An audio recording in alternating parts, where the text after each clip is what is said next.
स्वामी समर्थ प्रकट दिनापर्यंत 11 दिवसांची सेवा तुम्ही करू शकता.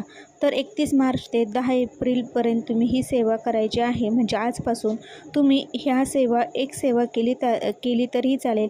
तर पहिली सेवा स्वामी चरित्र सारामृत. तर याचे तुम्ही 3 अध्याय दररोज वाचले तरीही चालेल किंवा दररोज एक पाठ केला तरीही चालेल. पहिल्या अध्यायामध्ये असं म्हटलं जातं की आपला भूतकाळ असतो आणि दुसऱ्या अध्यायामध्ये आपला जो काही आपला वर्तमान काळ आहे त्याच्यासाठी दुसरा अध्याय असतो. जो काही तिसरा अध्याय आहे तो आपला जो काही पुढील वर्तमान काळासाठी अशी 3 अध्याय आपण दररोज पठण करायचे आहे. शक्य असेल तर तुम्ही दररोज पारायण केलं तरी चालेल. तसेच तुम्ही उठता बसता श्री स्वामी समर्थ महाराजांचा जप केला तरी चालेल.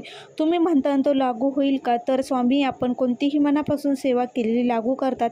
त्यामुळे तुम्ही 11 दिवसांची हे सेवा केली तरी चालेल. खूप साधी आणि सोपी सेवा आहे. मनामध्ये श्रद्धा, भाव आणि